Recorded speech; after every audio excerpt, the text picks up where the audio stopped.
Good evening. I'm Natasha Chugtai. I'm Reginald Jones. Thank you for joining us. Over the next 30 minutes, we're going to be taking a trip down memory lane, looking back at 60 years of history here at WTVY. It's a history that's seen quite a bit of change over the years, including equipment, our location, and even our original channel. Now, WTVY signed on the air on Saturday, February 12th, 1955 at 4:30 p.m. After the Star-Spangled Banner and a live invocation by Dr. Samuel Maddox, viewers watched the first show in the history of the station, Raymar of the Jungle. On March 24th, 1955, WTVY became the CBS affiliate for the Wiregrass. In the first year, all commercials were broadcast live with black and white studio cameras. In the station's very first commercial, a local RCA Victor dealer who sponsored the test pattern. The original station had a 400-foot tower and just 6 employees. Well, it didn't take WTVY long to get into the local news business. Just 1 year after turning on the transmitter, WTVY began a 15-minute local news program each night, following CBS television news with Douglas Edwards. When CBS expanded to 30 minutes in September of 1963 with Walter Cronkite, WTVY followed suit, moving to 30 minutes of local news programming. And we've come a long way since then, expanding from one 30-minute newscast to 30 hours of live news every week. WTVY originally broadcast its signal on Channel 9. That all changed on New Year's Day 1961 as WTVY swapped channels with WTVM in Columbus, Georgia. On that day, WTVY became Channel 4, where it still resides today. At the same time, WTVY made its first physical move, leaving the original studios off Cottonwood Road for a new facility on Highway 52 in Webb. The tower also grew substantially, jumping from 400 feet to over 1,200 feet above the ground. That wasn't the last move WTVY would make in its history. More than 30 years later, the station packed up again, this time relocating to the heart of Dothan. In February of 1993, WTVY moved into the old Houston Hotel on North Foster Street. Former owner Charles Woods renovated the building, and WTVY moved in, giving the station a central location in the heart of the biggest city in the Wiregrass. It brought us into the forelight, if you will, of people, everybody driving around Dothan. They saw this building with WTVY letters on the top. And I guess maybe for the first time they saw that we were big time. In that same year, a series of ownership changes would also begin for WTVY, with first Benedict Broadcasting and eventually Gray Television serving as owners. Gray TV still owns the station today. The employees and shows are not the only things to change at WTVY over the years. Equipment has dramatically changed. After more than a decade of black and white programming, WTVY purchased its first color camera in 1966 from WMSA in New Orleans. Over the years, we've changed that format many times, and now all of our video is shot and edited digitally. Cars also changed as the decades rolled by, from a fleet of Volkswagen Beetles to the more modern group you see on the roads today. Even the way we put a newscast on the air is very different, going from an operation that required several people to our setup today, which allows one director to control the entire show. One of the biggest upgrades in station history took place in 2003 when WTVY began carrying CBS programming in high definition. And in 2012, WTVY flipped the switch to become HD in news and local programming as well. Now, these moves required millions of dollars in upgrades to equipment, allowing WTVY to bring the best signal to its viewers. Coming up, we'll sit down with some of the most recognizable faces in WTVY history to look back on the biggest moments of the station. Also, we'll pay tribute to some of the names and faces who are no longer with us. We're celebrating the lives of those who've passed on when our 60th anniversary special returns. Hello, WTVY family. This is meteorologist Ashley Brand. I cannot believe that it has been 7 years since I've been there. I spent a wonderful 5.5 years at WTVY. I love Dothan, I love the people, and it was the station that really made everything fantastic. It really was and still is a very close-knit family. I still talk to everybody that I worked with, Reg, Brad, Angie, love everybody. We had such a wonderful time. And I learned so much. You know, we were a family there at the station. Many people don't know that, but behind the scenes, we really did look out for each other. And I'm so elated that it has been around for 60 years, and I'm looking forward to the next 60 years. Love you all and miss you. Congratulations on being a great part of the community all of these years, and such a main influence with entertaining, keeping people informed in the Wiregrass and the Florida Panhandle. I was proud to play part of that role for the decade that I was there, and just wish everybody on the staff and all of the viewers out there much success, and just happy anniversary and congratulations. Over the years, many of the names and faces that have graced the WTVY airwaves have come to feel like family. If you heard some of those former employees say, they came into our living rooms every night, bringing us news, weather, sports, and daily farming reports. And as the years have passed, some of our most recognizable names have left us. Here's a look at some of the biggest names from WTVY who have passed on.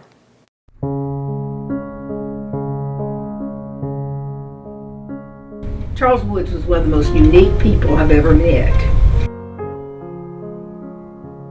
Mr. Woods wound up buying out the other partners because he wanted to do it his way.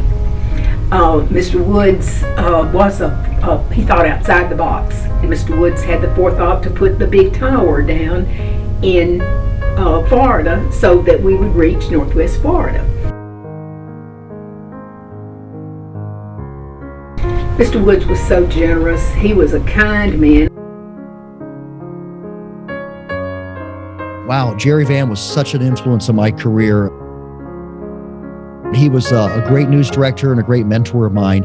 I can remember Jerry would always look for the biggest story, whatever the breaking news story was, and he gave the young guys and girls at the station an opportunity to get out and cover those stories and really learn the news business from the ground up. Jerry Van was one of the best friends I ever had. There was this gruff, bossy outside. There was this gentle, sweet inside. I truly love Jerry Van, and I truly miss him. Joe Earl Holloway was a character. But right before he got so sick with the melanoma, he was my director, and he knew me and I knew Joe, just my friend. Gene Reagan was a man that once he became your friend, he was your friend. Gene Reagan imparted a lot of great information to farmers. It wasn't just an entertaining show. It imparted good information on telling them how to farm, how to make a living at it, and all these things. He had great guests on, so he did everything he could to make sure that the farmers succeeded.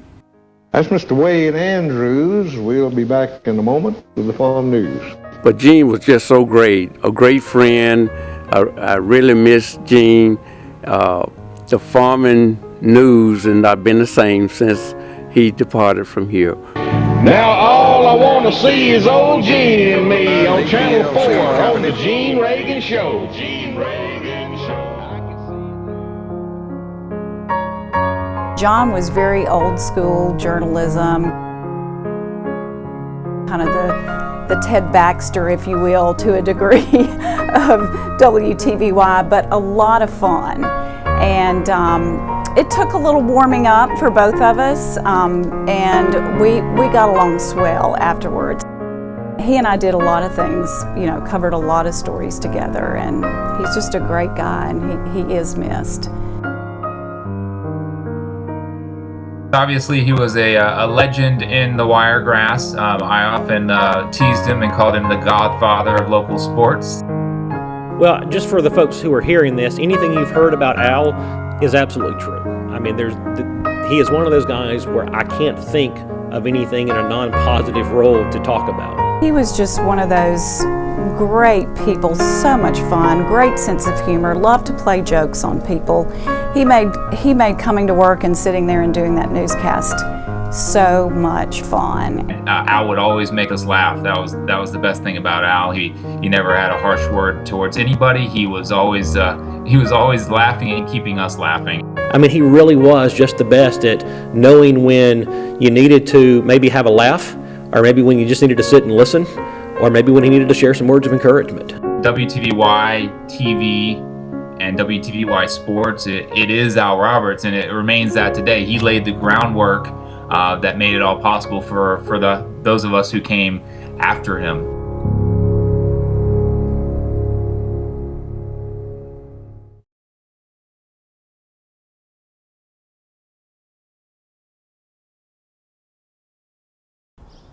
Hi, Dothan, Alabama, and the Wiregrass. It's been a long time since I've seen you guys. I just wanted to say that congratulations to WTVY for making the 60th anniversary. What an honor it was to be part of it. Growing up in the Wiregrass, I was so fortunate that I could get my start in journalism, in broadcast journalism and TV news right there in my hometown, the 30-minute drive from where I grew up from my childhood home. And that's something that many people work for in this business. All their life is to go back home, and I was fortunate enough to get my start there. Greetings, Dothan. It's been about 3 years since I've been in town, but I heard you're celebrating a 60th anniversary, and I couldn't miss that, so I figured I'd stop by and say hello to everybody and congratulate the station on 60 wonderful years. So many faces have come and gone in the time here, myself 5 years, and it's really where I got my feet wet and a little bit muddy at times. Sitting next to Reg Jones every evening, bringing the Wiregrass the news you needed to know, and the groundbreaking What's Good in the Neighborhood series was pure joy every day. It's an opportunity for which I am eternally grateful. I still do catch the broadcast online, and I'm proud to have called WTVY my home. To name all of you at WTVY and the Wiregrass who taught me something would exceed the length of this broadcast. But one thing is for certain, for 60 years you've all made news worth watching. Keep up the great work, and I wish you another 60 more as the Wiregrass news leader. Happy birthday. Well, we wanted to take a moment to kind of reminisce and go back and look at some of the past personalities of WTVY. I'm joined by my former co-anchor, Angie Casey. Also sitting around this table are just a number of people who have contributed tremendously to the success of the station. We want to thank the Dothan Opera House for giving us this venue to do that today. Absolutely. So, tell us about your time at TVY. And, oh my goodness. How wonderful everything was. Oh, it was. Yes, it absolutely was. Well, I guess the biggest thing that sticks out in my mind when I came to WTVY was, I think it was 1996. My kids were kindergarten and first grade. We came to Dothan not knowing a single soul. So came into WTVY and immediately just had that family feeling, that sense of family. And the management was just very warm and friendly. And I basically raised my children in the newsroom, and you can attest to that. After you came on board, I mean, they were up there. Al Roberts would call out spelling words for both of my children. Brad Sherwood would do math problems with my son, and they actually, everybody had a great influence on my children, and so I'll be forever grateful for that. A great family atmosphere. Absolutely. Yeah. Yeah. Perhaps the person that probably can give us more historical perspective on WTVY than anyone else sitting around this table is John Goss. Well, I started back when we were Channel 9. Yeah, back in the old days out on the Cottonwood Road. We were Channel 9 out there. I think they got on the air in February of '55, and I came in July of '57. And so we were over there at Channel 9, 4 or 5 years altogether. And it's by the television station now. Of course, it was located on the Cottonwood Road, close to the Farm Center. And somewhere around 1960-ish, they approached them about the idea of doing a three-way swap to get Channel 9 to Columbus, Georgia, and give us Channel 4. And so Mr. Busby and Mr. Woods and them agreed to that, and so they decided to make the swap. So they went out to the highest hill in Houston County, the other side of Webb, well out of Dothan, to build a TV station. So don't bring the tower to the TV station, bring the TV station to the tower. But anyway, that's the main reason they went out to Webb and started Channel 4. And we got all of their equipment. They gave us all of their equipment and money and some other things for us to switch over to Channel 4. And that swap took place. So in 1961, I believe it was, right at the first of the year, is when we started on our new television station, Channel 4, WTVY, in Webb, Alabama. And that's how we got out there. And of course, we really got a lot more people to watching WTVY by making those technical switches that we did and moving from those location to location. So that's why we moved around quite a bit as far as television stations and cable, or beg your pardon, or the towers were concerned. And that gives you a little bit of the technical perspective about WTVY and where we went from and to. And tell me, John was sharing with me earlier before we came on that he was actually the one that hired you. Yes, he was. And rehired me, yes. How'd that come about? Well, I began working with TVY in 1974, and I started at TVY FM as a sales rep. And I worked the board on the weekend, so you can imagine, you know, me. Well, anyway, I was playing country and western music, so I actually got my start in broadcasting, spinning country music. Well, yeah, it was enjoyable. It was fun. So, you know, then I took a short break and I started going to college. And John came down and found me in Marietta, and he said, "Well, you want to come back?" So we talked, and I decided, well, yeah, I will. So I came back and I started working on the floor as a cameraman, you know, and then I talked with Ann and I became real close friends, and Ann said, well, you want to go into the news side? And I said, yeah, I'd like to do that, I think, and I've never done that before. And so she went and talked to Jerry Van. So Jerry agreed to hire me, you know, and so all thanks to John Goss and Ann Varnum. You threatened to quit if you didn't get a better position. Again. I didn't want to lose you. I prayed a lot and talked to Jerry. Yeah. So you know, I began on the news side, and I really enjoyed everything that we did. John mentioned that, you know, the tower went up in Boniface, so we had a good signal in Northwest Florida. So I worked the entire sector from Tallahassee all the way to Pensacola at times. Wherever news occurred, that's where I went. I understand some of the fun times, though, out there at the old station was when you guys had wrestling out there. Yeah. Yes. Oh, yes. One of the things were the wrestlers, we were supposed to call them wrestlers, we would leave everything unlocked. Back in those days, we trusted everybody. And Susan Tatum had a sewing kit in her desk drawer. She was one of our, we wrote promos and things like that. Right. And some of them decided they wanted to get blood, so they would go and take her sewing kit and take those razor blades and nick the top of their scalp so that when the other one blood would come. You're outing wrestling now. Wait a minute. Oh no, I can see. Okay. But the thing about it is, it was bad enough that it scared the people, but it made Susan so mad they messed up her sewing kit. Right. She was ready to go. She was ready to go attack the wrestlers. That's right. Well, the studios there were built in Webb. Were built primarily because Mr. Busby knew that wrestling was really popular in Pensacola, Florida, which is where he came from.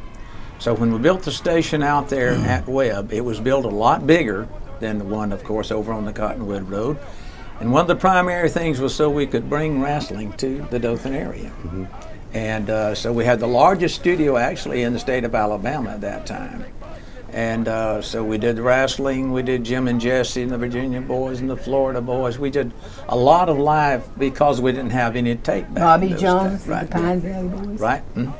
A lot of different people played there and did a lot of things there, and so we thoroughly enjoyed that. But nevertheless, that's what we did in those days, and the wrestling was very popular. Thousands of people every weekend at the Farm Center. We had Bob Howell doing it, and we had one Al Roberts doing it. But Al didn't like wrestling. He didn't want to do wrestling. So then is when I taught Bob Howell to do the wrestling. See? And Bob went on to WSFA Channel 12, as we all know, and he told him one day up in Auburn, Alabama, at a seminar up there, he said, I really loved living in Dothan. I didn't want to leave Dothan. I love to do the live wrestling. So wrestling was very, very contagious here in Dothan, Alabama, Reggie. All right. It really was. I understand you guys all had live animals in there from time to time. Yeah. as well, right? We sure How'd did. that work She out? can tell you about those. Yeah. Now, Ann can tell you all about those. Oh, yes. Gene Reagan Farm Show. They also brought the rattlesnake rodeo. They came, and one day a rattlesnake got loose in the studio. And so even though people were looked for, we had curtains and we had a huge, nobody wanted to go into the studio. Well, Warren Bardoff was one of our engineers, Tom, and he came in right after the show. They finally caught the rattlesnake. Okay, they caught the rattlesnake. We were all relieved. But what they did not move was one of those guys had put a huge stuffed rattlesnake ready to spring, on my little coffee table. And we went to get coffee. It was over. The show was over. So Warren goes in, and he's going to adjust one of the cameras. So he unfolds his tools, does not even look at. He thinks it's a flower arrangement on my table because that's what usually is there. And he's already heard the rattlesnake had been in there, and he looks up, and that snake he just screams bloody murder, and almost passes out. Well, we run in there. We think the rattlesnake there's another one, and they got him. But he said, if you ever do that again, I said, I didn't do it. I didn't know that you were going to. And what about the big hog that got loose? Oh, yes. Tell them about that one, Ann. Gene Reagan would have the show live at lunch, and they would bring real animals. My office was close to the end of the building, and so one day, the big hog decided he didn't want to go up on the truck. So he bolted, ran down the hall, and came into my office. And so Ann Adams was in there talking to me, one of our salespeople. She jumped in the chair, started screaming. Well, I wasn't afraid of the pig. So the pig comes over, and I have all my recipes laying on the floor. I didn't have much room. So he's rooting around in my recipes as if he's going to make a cake or something. And so I'm scratching his head. Well, Gene comes in. You know what a gentleman he was. Yes. He took off his head. He said, hold me, saying, don't touch him, don't touch him. I said, I've already been petting him, Gene. And he said, oh, he may hurt you. I said, no, he won't. And so anyway, it took forever because he was so huge. Right. And there was not that much room. He'd gotten in. It took them 3 men to turn him around and head him back out. But Jerry Van said that the hog had come to my office for prayer because he didn't want to wind up being a frosty Moore.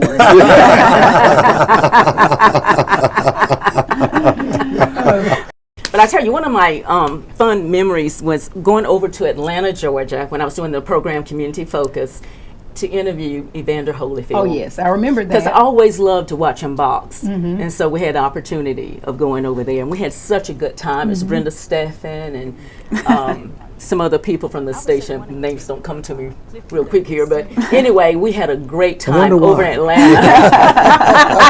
We had a great time in Atlanta interviewing him. One of the Commodores tried to date you. Oh, really? I protected you. Yeah, you protected me, but he really did. Yeah, he really did. They were here for the National Peanut Festival. They were here for the National Peanut Festival. And we went out to interview him. Right, yeah. And he was very persistent. Yes, he was. But it was a good interview. You know, one of the beautiful things about TVY that I've noticed, and just in my tenure here, are the relationships that you build and how they last. They're really lifelong. Yes. Right. And Andy, I think all of us can attest to that. Excuse me, you started live at lunch, which was a whole new thing for us. I did. I started that, I don't know how many years ago. It's been now 7 or 8 years ago.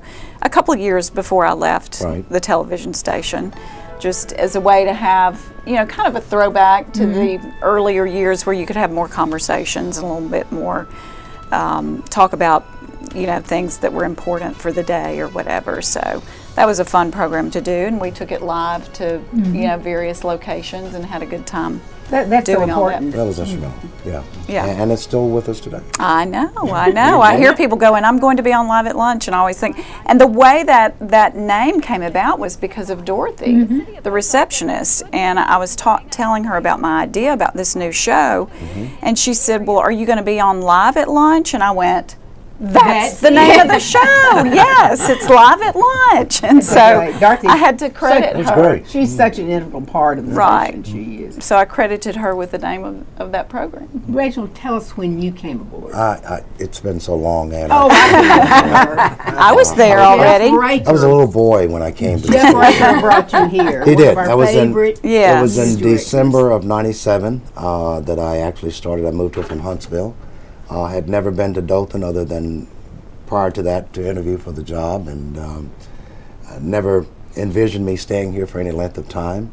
My plan was to come here and stay 2 years, and of course we all know that my 2 years is still running.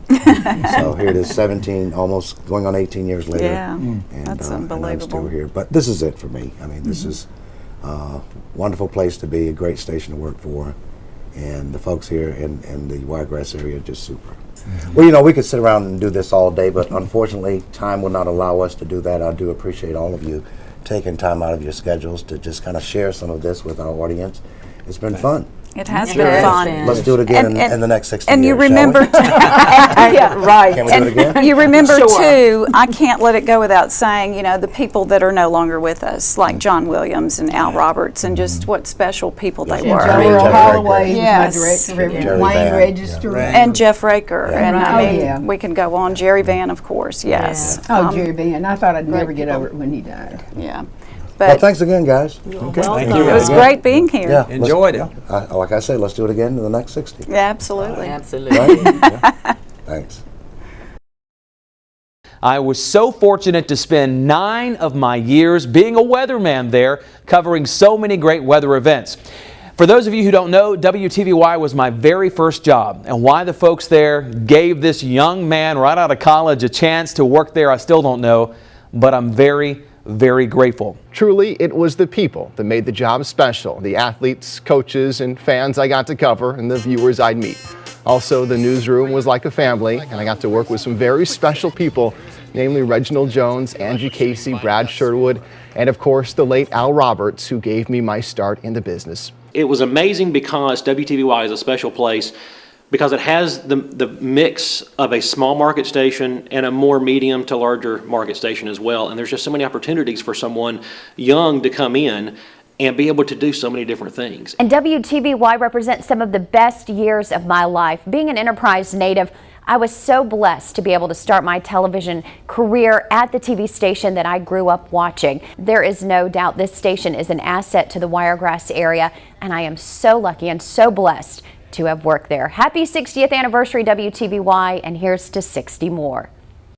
Well, there's no question WTVY has come a long way over the past 60 years, from 17 hours a day of test pattern to 24-hour programming every day of the year. Technology has also grown and changed over the years, and we're not done growing. We've got several projects in the works you'll be seeing in the near future. Some of those changes are required by the FCC, such as improved closed captioning for both hearing and visually impaired viewers, as well as a text delivery for messages from the emergency alert system. We're also looking at ways to bring you even more live news and sports productions. That means continuing to upgrade our equipment with new vehicles, new types of cameras, and editing software, and the ability to be mobile with our production to bring you the biggest stories as they happen from where they're happening.